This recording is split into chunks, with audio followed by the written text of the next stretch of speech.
Full week online with South Africans and others sharing their thoughts on politics, business and more. SABC digital news producer Wendy Mothata tells us more.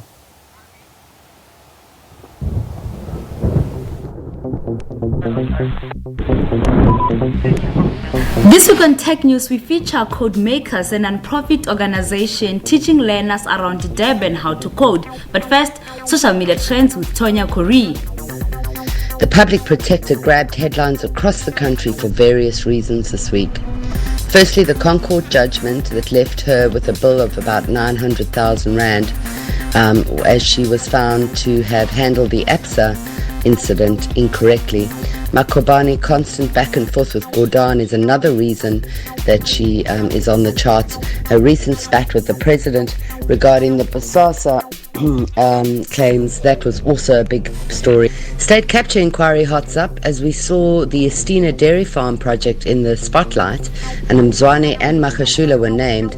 Lots of attempts on the witnesses' lives were the focus of testimonies and conversation across South Africa.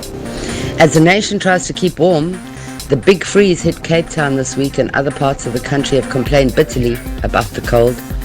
Sport took centre stage with the Springboks' performance this week, and Praveen Gordhan is being subject to the tirade of the EFF and the Twitterati, and not far behind is Derek Hanekom, as Malema called him out on a plot to oust Zuma. Eskom's bailout and the impact on our ratings downgrade left the country very nervous this week. And the international story, Boris Johnson being made the new Prime Minister of the UK, left many comparing Johnson to Trump, and the memes were out in full force. And then finally, the convicted racist Penny Sparrow passed away this week. The SABC News app and website have been keeping our audiences in the loop for big events. Let's have a look at what our users have read the most. A strong cold front is expected in parts of South Africa.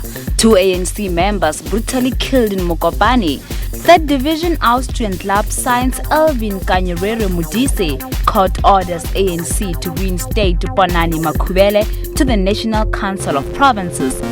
And finally, EFF calls on President Cyril Ramaphosa to take leave of absence. Let's have a look at your tech news for this week. Code Makers is a non-profit organization teaching computer coding fundamentals, showing learners the application of what they learn in the classroom. So as Code Makers, we work with young people in and around Durban, and many of them have never used a computer before. We're teaching them coding because there are so many aspects of coding that are important for their schooling today, and also how they're going to end up working in the workforce. So, yeah, they're learning a skill, and that skill could be translated into becoming a software developer or a data analyst or data scientist or something else. Coding is really empowering, and that's a large part of the reason that we teach it. Kids can go from never having used a computer to very quickly, making something happen. They control it. It was their idea. They see it on the screen, and it's this amazing feeling for them. Learners are able to create animations, games, and interactive stories. The software that we primarily use to teach is Scratch. It's free software developed at MIT in America, and it's used by tens, if not hundreds of millions of people all over the world. It can be used offline, or you can use it online. What is even more interesting is that learners can learn computer coding using isiZulu. And that's all for this week. For SABC Digital News, I'm Wendy Mothata.